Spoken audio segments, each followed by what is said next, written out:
I mean, no one plans to get sick, and yet, here we are. My name is Matthew Zachary. I survived cancer, a stroke, and COVID-19, and somehow I'm still here. I also survived our stupid broken healthcare system, and I want to help you survive it too. So let's go make healthcare suck less together. Because you know what? We're all out of patience. Hey, that's the name of the show. Hello, friends. Welcome back to the show.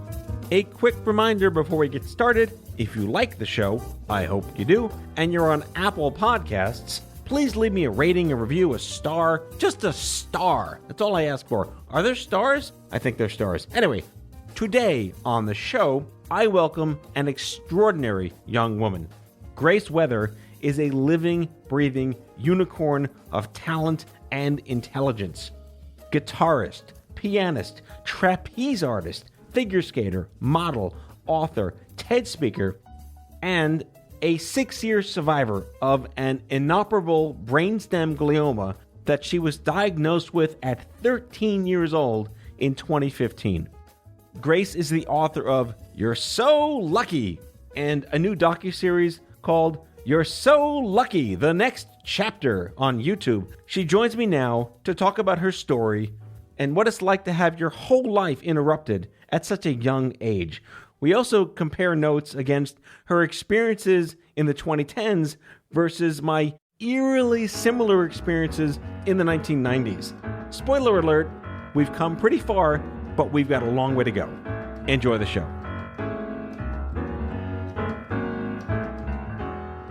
Grace Wethor, thank you so much for coming in out of patience. I've been following your career. I'm very impressed and very inspired by what you've chosen to do with your life before and after bad things happen to you.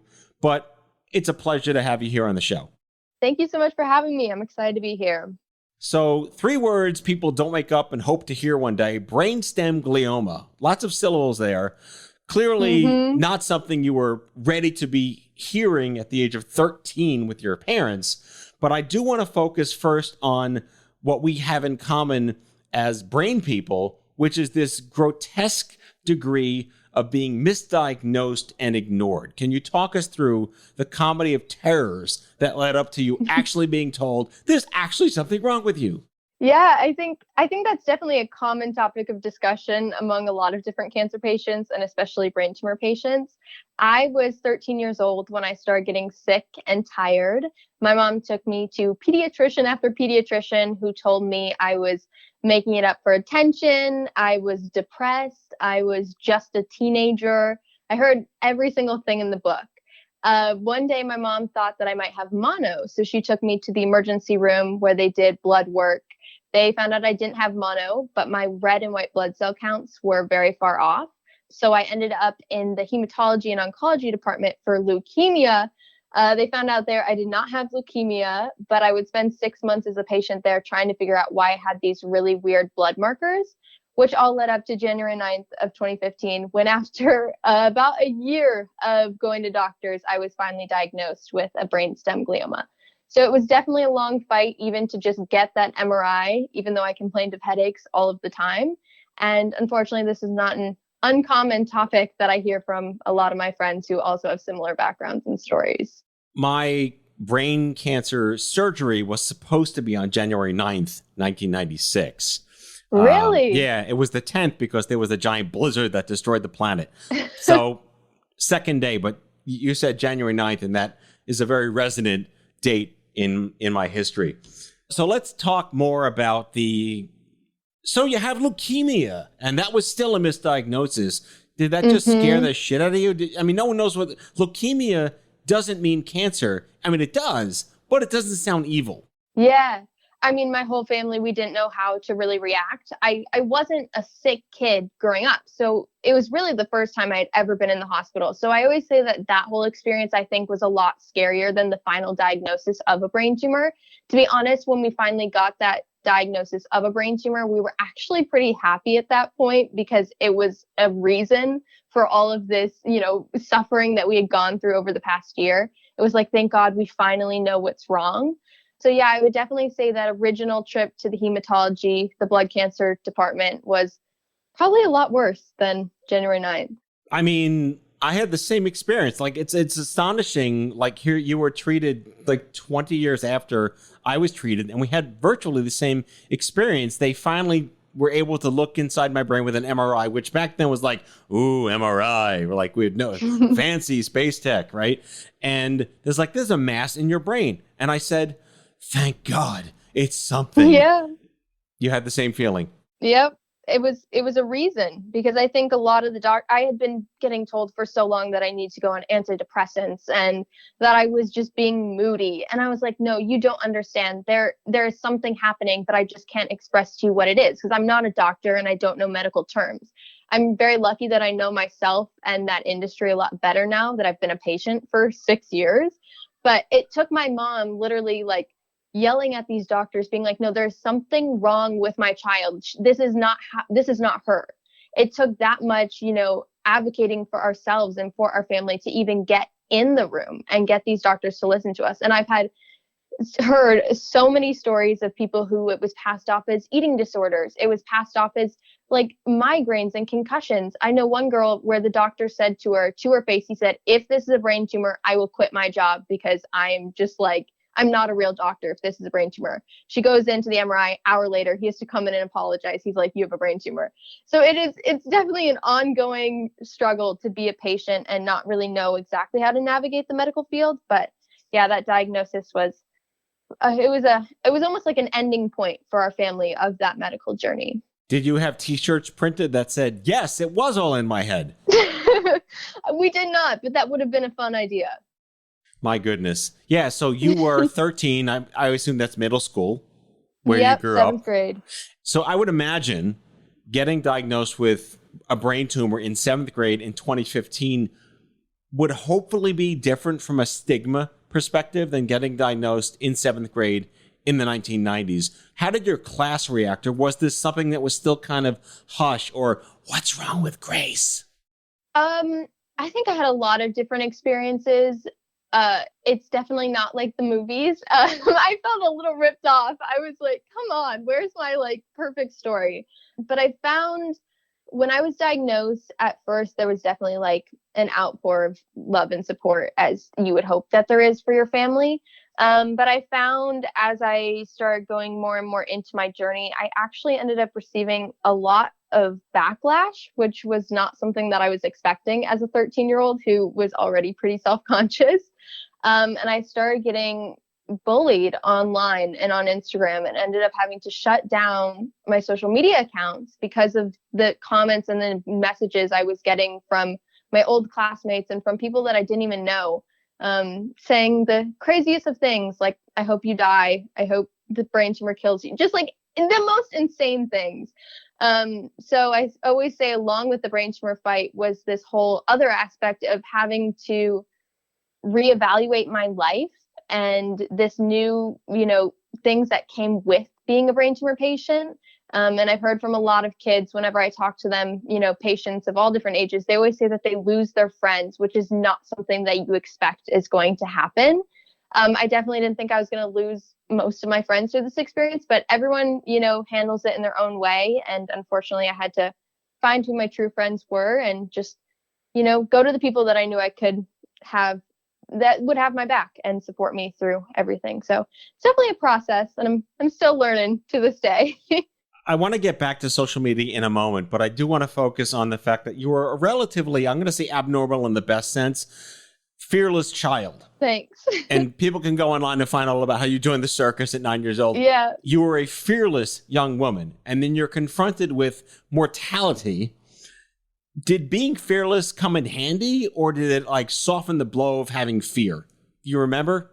I would say, to be honest, I don't really remember everything. That whole 6 months is kind of a blur. When I was diagnosed, I was told that there was nothing medically that could be done to treat my type of tumor. And I was given an 8% chance of survival for 6 months. So I was kind of living with this mindset of, if I only had 6 months left, how was I going to make every single day better than the last and make sure I'm doing what I love every single day? So within those 6 months, I was kind of living in this mindset of like, okay, nothing really matters. So I might as well do whatever I want. And that led me on some pretty crazy adventures. But so I'm not sure if it was a lack of fear. I think I still had fear. And I think I still had fear back when I was performing in the circus as well. But I think it was the want to achieve something like else overpowered any fear that I may have had. So like in the circus, they always taught us, they're like, it's afraid to be like, it's okay to be afraid that you're like 30 feet in the air. But the want of perfecting the trick was always bigger than that fear. So we just did it. And so I feel like it was kind of the same way here. I was definitely still afraid. I was 13 and I was told that I had 6 months to live. But my want to live my life to the best of my ability was bigger.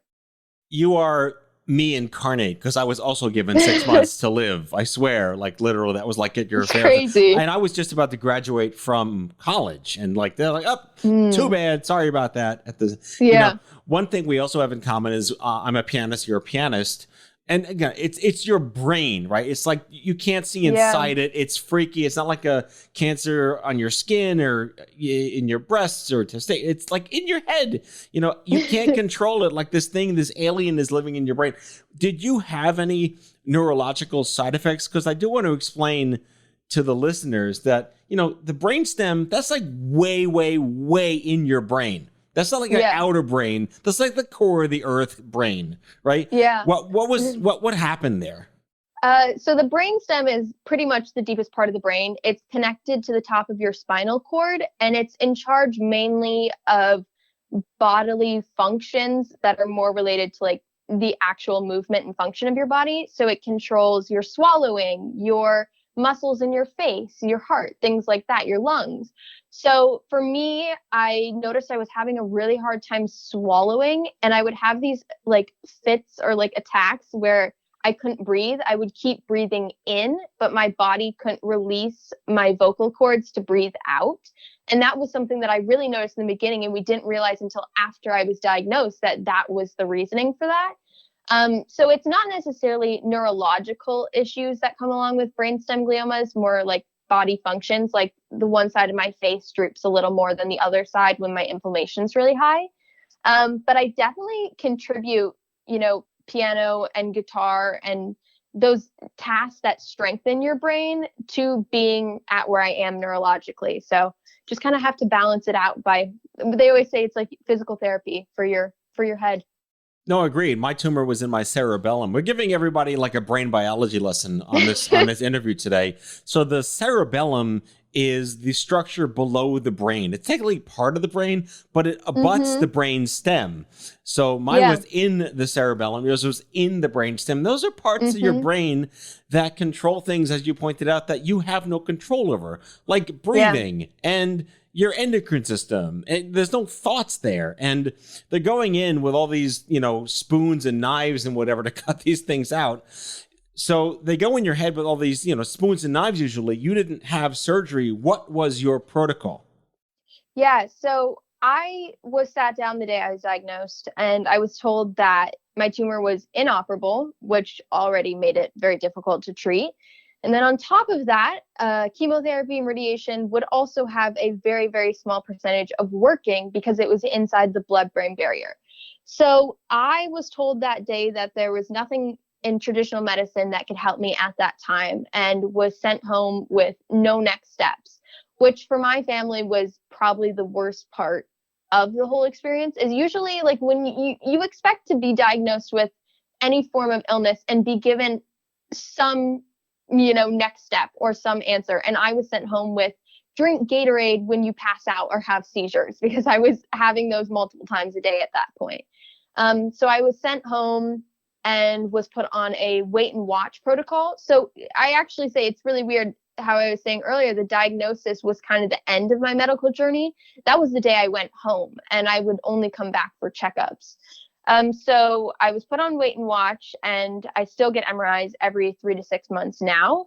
But they're starting to develop more and more trials and treatments that are hopefully going to work on these types of tumors in the future. So that's something that we'll probably look into within the next couple of years, things like CAR T, ONC201. But I've not had any traditional treatment, just treatments to treat the symptoms that are from the tumor at this time.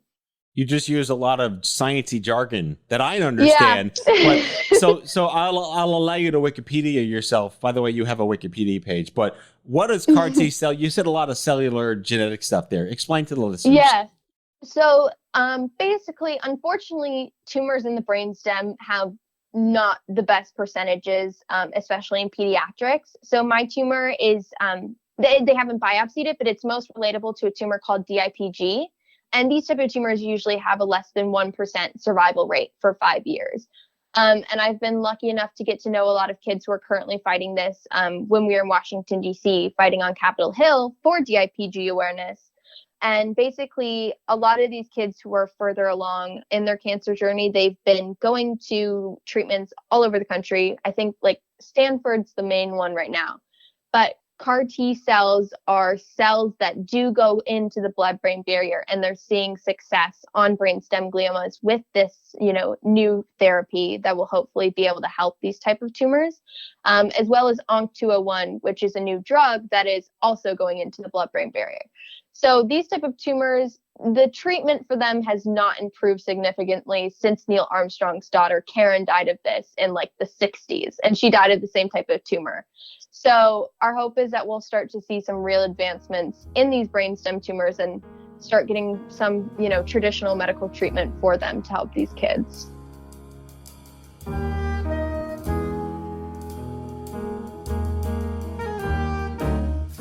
Back with our guest after the break.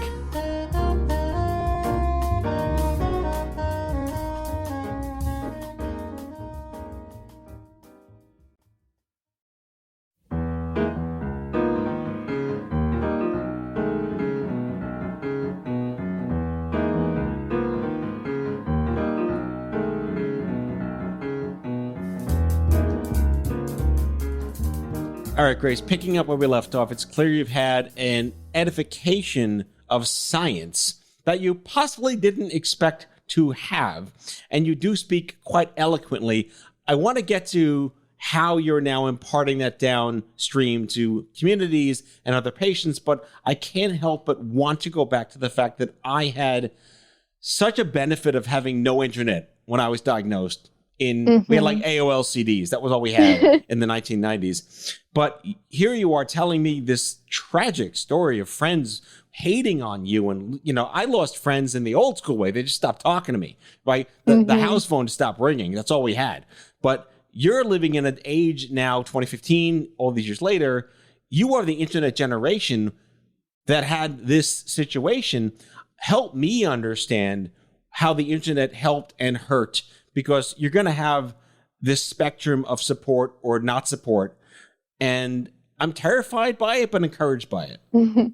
Yeah, I think you nailed it. It's the best thing and the worst thing at the exact same time. I think for me at the beginning of my journey, it was obviously the source of a lot of pain and, issues in the beginning of my experience. But as I realized that other people's opinions don't matter, which is still, it's a lifelong battle to remember that. But I used the internet to start finding people that would understand.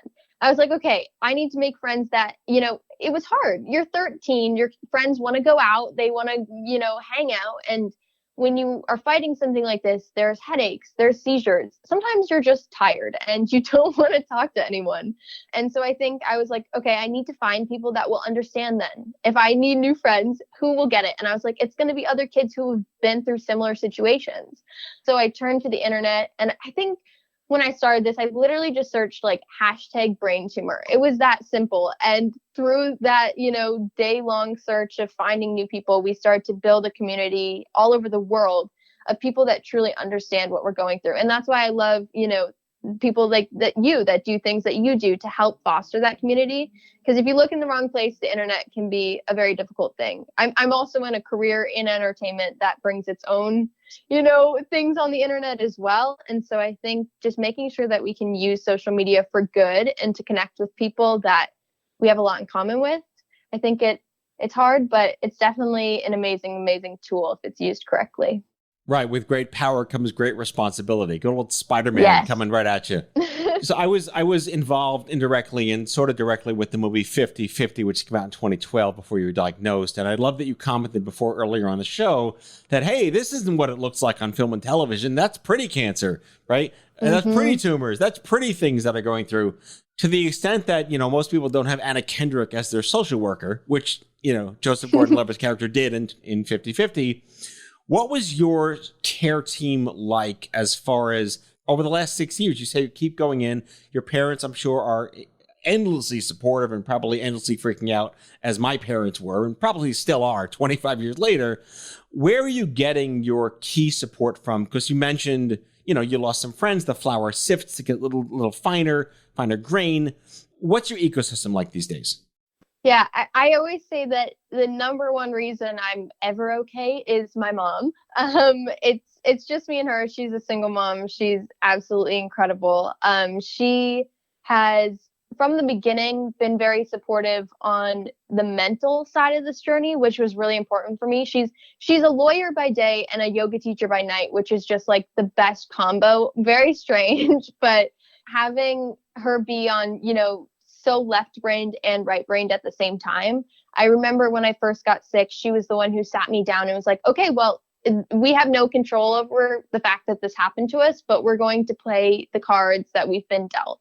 And so to have her kind of as like my conscience outside of myself has been absolutely wonderful. She's still like my full-time life manager. But I think for me, I always say that my career and my art was like a person in my support system. That sounds really strange, but it was something outside myself that I could focus my time on that didn't put me into a sick mentality. For me, that was something that was really big as someone who, most of the times woke up and just felt gross and tired and sick all the time. Making sure that I had something that got me out of bed was like number one. And for me, that was my art and it was my career. And I moved to LA shortly after I was diagnosed and started pursuing those things to the fullest of my ability. And so I always say it was like my mom, me, and my career. And that's what got me through those really dark 6 months. And now I'm able to have more friends and hang out and do normal things as well. So I want to talk about the advanced maturity that I see a lot in all of my advocacy work, myself included. When you're diagnosed with anything traumatic to that extent, cancer, tumors, rare disease at a younger age, you tend to accelerate in growth mentally more quickly than your friends and your peers. And, here you are, I think you're turning 20 this year, correct? Yeah, in September. That's extraordinary. So happy advanced birthday. Thanks. But talk about how that advanced maturity accelerated the way that you were able to kind of henpeck what your peer-to-peer would look like and who fell off the wayside. Yeah, I think 100% all the people that I've met who have been through this do have just like, I always say it's a different perspective of the world. All those things that we think are so important, like for me, it was like a math test or who was fighting with who or like what outfit am I wearing for? Like it was all these things that I woke up that day and I was like, okay, none of that really matters. And I think having the mentality makes it really hard to connect with your peers. And especially you see a lot of things that most young people should never and will never see. So that maturity comes along with that responsibility, I think, as well. I've always kind of had a hard time connecting to peers my age. That's just kind of always how it's been. Even before this diagnosis, I was a very weird kid pursuing hobbies that no one else wanted to pursue. But I think for me, that maturity, it really supported me through what I started doing in my career and after, this period of those 6 months.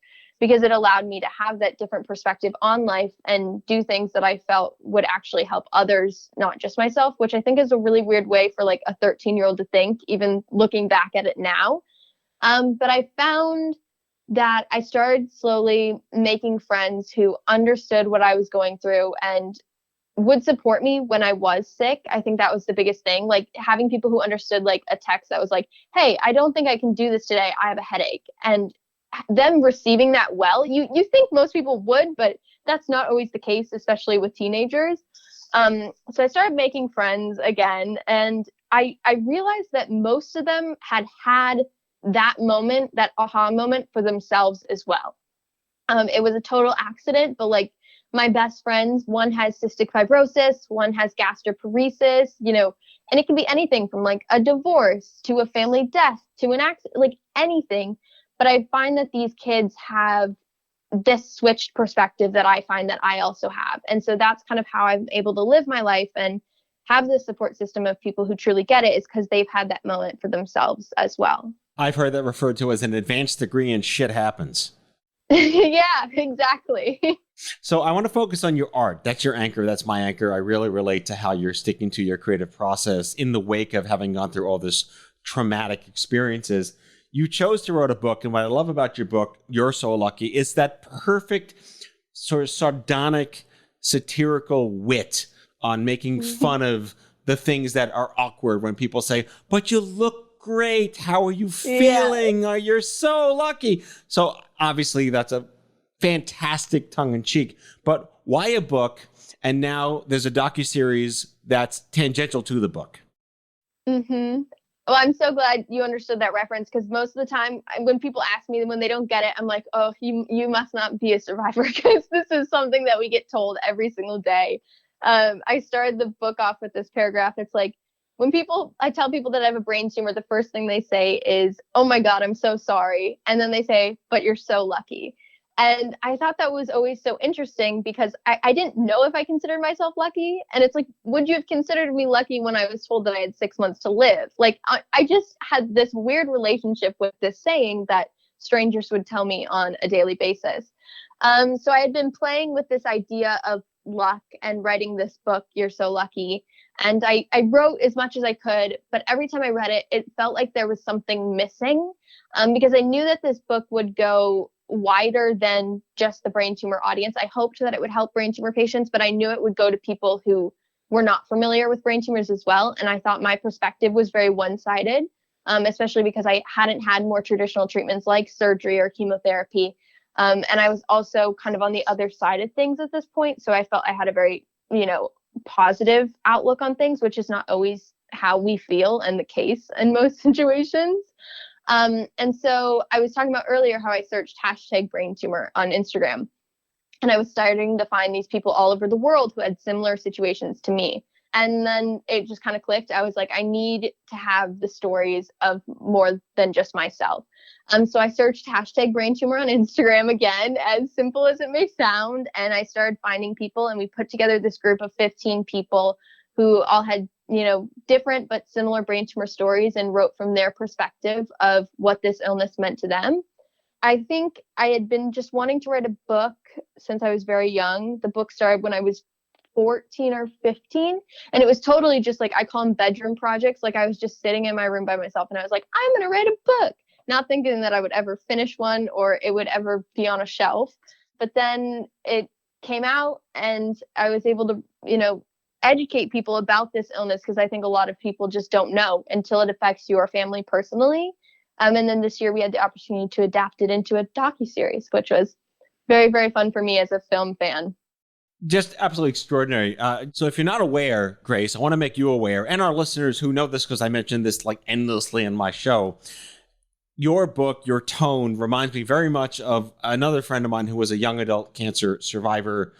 Her name is Emily McDowell, and she created a greeting card company in the same vein of, but you don't look sick. And she's got cards that say, if this is in God's plan, he's a really bad planner. Or allow me to punch anyone in the face that tells you everything happens for a reason. Anyway, you could look her up at Emily McDowell Studios, but her tone, you remind me of her tone. It's that perfect, people don't know how to respond when you say bad things. Yeah. I'm 25 years out of my cancer, and I still see aunts and uncles and friends every now and then. How are you doing? How's everything? You look great, right? People don't know. Is it fair to expect them to do anything different? My question to you. To be honest, I'm going to say no. And I would not have said that before, because I was like, why are all these people treating me like this? Like, I remember being 13 and being like, oh my God, this is so annoying, after like day 3 of going into this, like, how are you thing. But I've noticed myself that sometimes even I don't know what to say when other people confront me with their stories. I don't know if we'll ever find that perfect language, because I don't think we can ever put ourselves in the shoes of someone else, especially while they're going through it at that moment. I think even I'm sometimes not the best judge of what someone's going through, because I'm 5 years out from my diagnosis. You know, I was saying earlier, sometimes I can't even really remember what happened. And so I think while I would love to be optimistic and hope that everyone can understand and be sympathetic in, you know, an authentic way, I don't think that's always possible, because it's impossible to fully understand what someone's going through.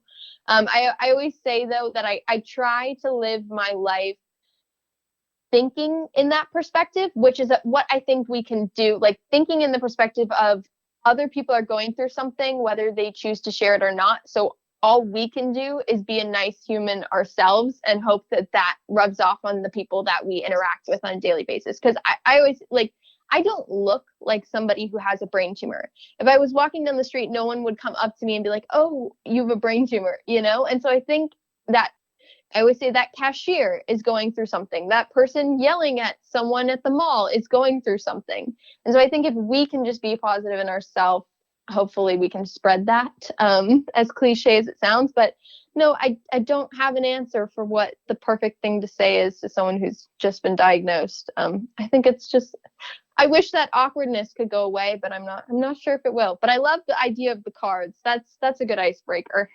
Definitely. The docu-series is You're So Lucky, the next chapter. Grace, where can listeners learn more? It is available on Gray Entertainment's YouTube channel. That's the easiest way to watch, I think, if you guys just want to see it right now. There's an ebook version with interview transcripts on Amazon. And then Gray Inc. is the production company, so there's more on their website. There's a Spotify experience. I'm a huge music fan. So if you don't want to watch a show or listen to me talk about myself for 4 hours, you can just listen to the playlist and you'll get the same emotion. So it's a lot of fun. But yeah, Gray Entertainment. Before we go, I understand that you do some voiceover work. Give me your best Brooklyn accent. Oh my gosh. Wait, okay. I'm not prepared for this. Brooklyn. I read that you do a Brooklyn accent. I do a Brooklyn. You read that on the internet. There's a lot of things on the internet. I don't know if I do. I've never done a Brooklyn. It's like, hey, I'm walking here. Is that Brooklyn? Is that considered Brooklyn? I'll give you a mulligan. Go practice your Brooklyn accent. I'll help you. I promise. Oh my gosh. Okay. I got to get better on this voiceover stuff. I'm not very good at this. No, we're BFFs now. We got way too many things in common. It's extraordinary. I can't thank you enough for sharing your story, coming on the show. Way more to come for you. Your future is extraordinarily bright. I'm here to support you however I can. Grace Wethor, not spelled like the atmosphere. Wethor. Grace Wethor. All the things. I can't even outro you because there's so many things to outro you with, but extraordinary human being. Thank you. Tons of details in the episode description. Best of luck to you. Godspeed. Thank you so much for having me and for giving a platform to people who have gone through this. I think it's the number one step towards making sure we can have this community all together. So thank you too. That's all for today, folks. If you like today's show, be sure to subscribe, leave a review, follow us on social, and tell all your friends to listen. Out of Patience with Matthew Zachary is a product of Offscript Media. Our executive producer is Matthew Zachary. Our senior producers are Brianna Seeley, Jen Oranger, and Andrew McDowell. It is mixed and edited by Brianna Seeley. Our theme music is by the Mike Van Allen Quintet and by Mara. For advertising and media inquiries, email media@offscript.com. Hit us up at contact@offscript.com to share comments, feedback, and make recommendations. For more information, visit offscript.com.